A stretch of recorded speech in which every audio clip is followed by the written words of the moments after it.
Mordeu, porra. Fala aí galera, I'm Austin and welcome back to Portuguese 2.0. Today I have a fun video about false friends.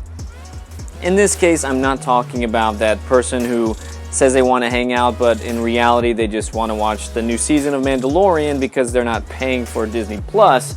But I'm actually talking about words, in this case, English words and Portuguese words that look similar but have different meanings.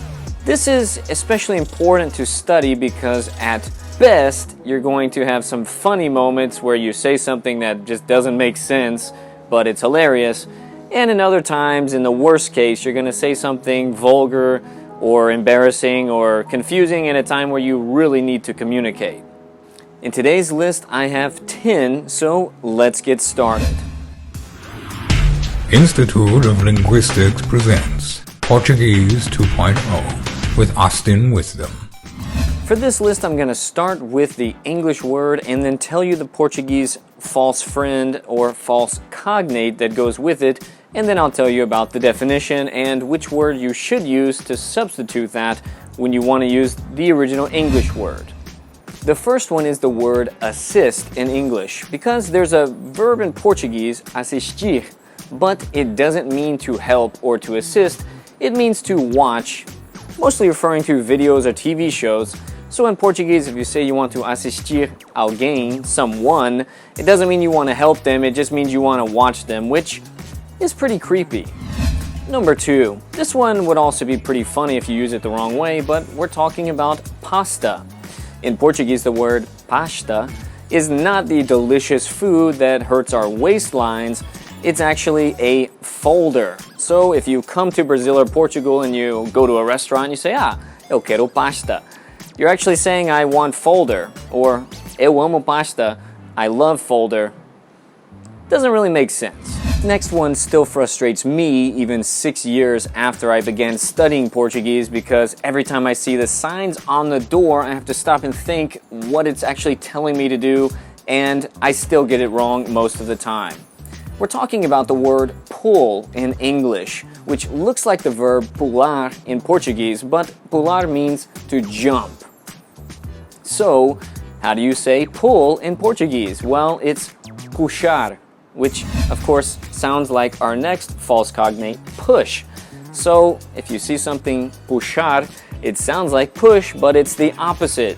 So, good luck with that. Have fun. And if you want to say push, it's actually empurrar. Number 5 is a word I just said, actually.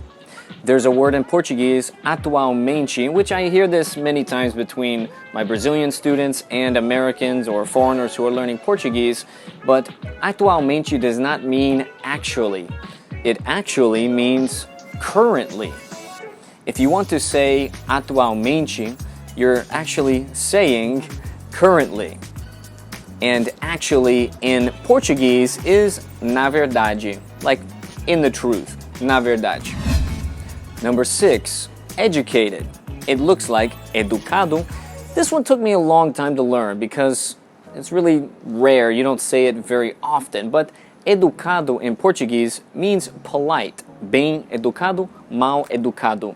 You're polite or you're unpolite. So on a few occasions I said, yes, this person sounds very educated when they speak, so the meaning just isn't really clear. It's not a weird or vulgar situation, it just confuses your meaning. If you want to express that someone is educated, I would stick with intelligent, inteligente, or you could say formado, like graduated. Next is data in English. There's a word in Portuguese, data. It looks like it's the same thing, but if you want someone's data, you need to ask them for their dados, because data is date. And that's date like today's date, not date like go on a date with someone. Next up, one again that I hear mixed between Brazilians when they speak English and foreigners who are learning Portuguese, it's pretend. In Portuguese, the verb pretender looks exactly the same, but pretender means intend. So, if you want to say that you pretend to be someone or do something, you actually want to use the verb fingir.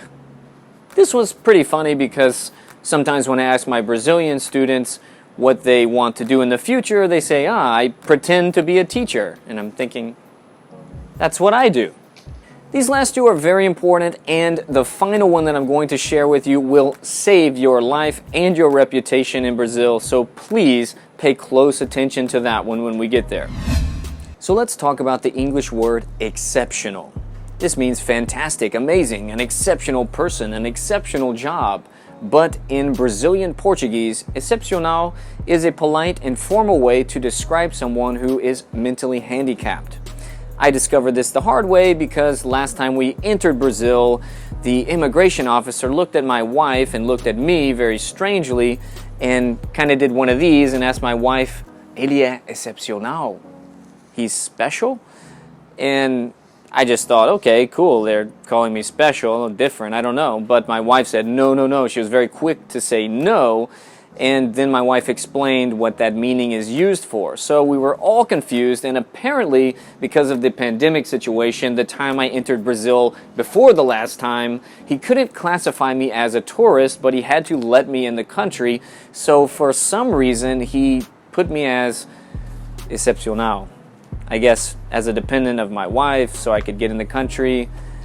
I don't know, it's weird.